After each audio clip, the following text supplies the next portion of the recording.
નમસ્કાર દર્શક મિત્રો, હું છું એડવોકેટ સોનલ બારિયા। શું દર્શક મિત્રો, કોઈપણ સંપત્તિ ઉપર કેસ ચાલુ હોય તો એની અંદર અધિકાર ધરાવનાર વ્યક્તિ એ સંપત્તિનું રજીસ્ટ્રેશન કરાવી શકે ખરા? તો ચલો દર્શક મિત્રો, આજે આપણે એના વિશે સમજીએ।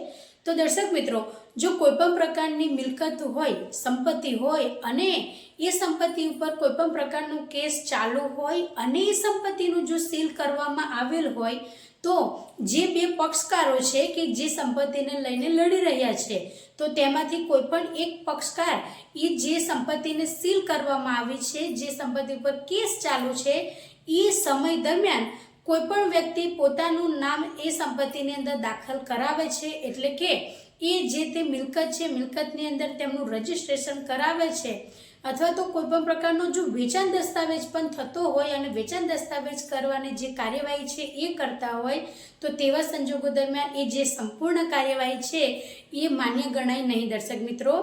એટલે જ્યારે કોઈપણ પ્રકારની સંપત્તિનો જ્યારે કેસ ચાલુ હોય તે સમય દરમિયાન એ સંપત્તિની અંદર કોઈપણ પ્રકારનો જે અધિકાર છે એ સ્થાપિત કરી શકાય નહીં અને સંપત્તિનું રજીસ્ટ્રેશન તો શું એની અંદર પગ પણ મૂકી શકાય નહીં જો એ સંપત્તિને સીલ કરવામાં આવી હોય તો પછી કાનૂની જે કાર્યવાહી છે એનું સંપૂર્ણપણે વિવરણ થયા બાદ જે તે કોર્ટ દ્વારા ચુકાદો આવે અને ચુકાદા બાદ જે તે વ્યક્તિનો અધિકાર સ્થાપિત કરવામાં આવે ત્યારબાદ જ એ સંપત્તિની અંદર રજીસ્ટ્રેશન થઈ શકે છે। ત્યાર વગર એ સંપત્તિની અંદર કોઈ પણ પ્રકારની કાર્યવાહી એ અધિકાર સ્થાપવાના અર્થે થઈ શકતી નથી। તો દર્શક મિત્રો, આજના માટે આટલું જ। જય હિન્દ, જય ભારત।